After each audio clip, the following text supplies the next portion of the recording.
Abiso sa mga motorista tungkol po sa road repair sa ilang major roads sa Kabaynilaan. Sa bahagi po ng EDSA Mandaluyong northbound, may road repair sa bandang Pioneer Avenue simula mamayang alas 11 ng gabi. At tatagal hanggang alas 5 ng madaling araw sa Lunes, April 8. Target po ng DPWH na maayos ang mga nasirang pavement. Sa Rojas Boulevard naman, na sakop ng Maynila at Pasay area pa northbound, may ongoing road repair ang DPWH na tatagal ng 150 days.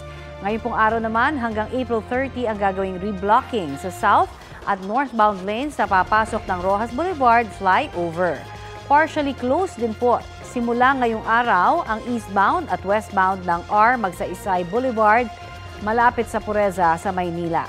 Para po yan sa drainage construction na tatagal naman hanggang sa August 31. Kapuso, para sa mga maiinit na balita, mag-subscribe sa GMA Integrated News sa YouTube. Sa mga kapuso naman abroad, subaybayan nyo kami sa GMA Pinoy TV at sa www.gmanews.tv.